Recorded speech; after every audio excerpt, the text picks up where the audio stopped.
Bonsoir à tous, bienvenue sur l'édition de ce vendredi 14 novembre 2025 sur Eurocom Media TV.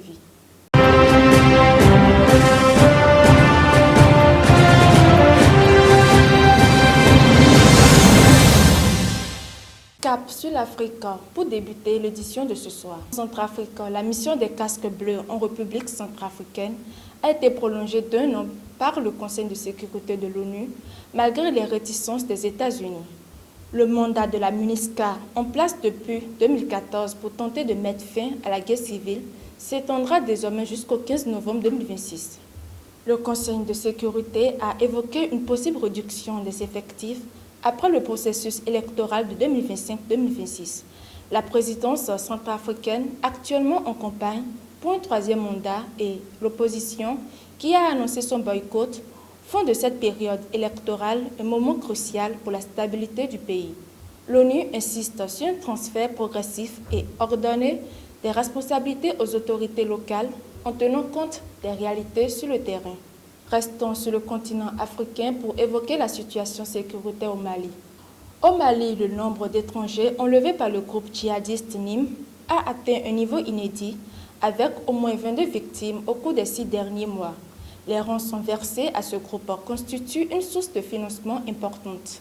Cette stratégie a également pour objectif de dissuader les investissements étrangers et de paralyser l'économie locale, alors que le pays fait face à une pénurie de carburant orchestrée par les djihadistes. En Italie, la migration est au centre du premier sommet intergouvernemental. À Rome, la première ministre italienne Giorgia Meloni a accueilli son homologue albanais Edi Rama pour le premier sommet officiel entre les deux pays.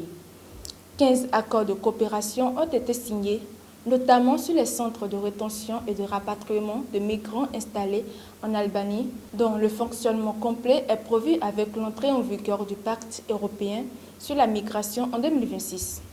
Malgré les difficultés rencontrées par la justice européenne et les retards du projet, les deux dirigeants affichent leur détermination à poursuivre ce protocole pour réguler les flux migratoires. Toujours en Europe, mais cette fois-ci en Allemagne, la question de la diplomatie afghane inquiète Berlin. À Berlin et Bonn, l'ambassade et le consulat afghan sont désormais dirigés par des représentants du régime taliban. Une décision qui suscite des inquiétudes parmi les Afghans résidant en Allemagne.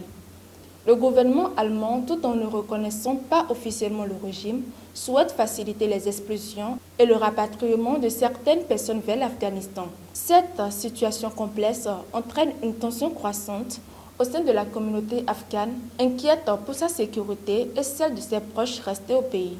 On finit cette randonnée informative avec cette information en Ukraine. Vendredi matin, Kiev a été la cible d'une attaque massive de missiles et drones russes.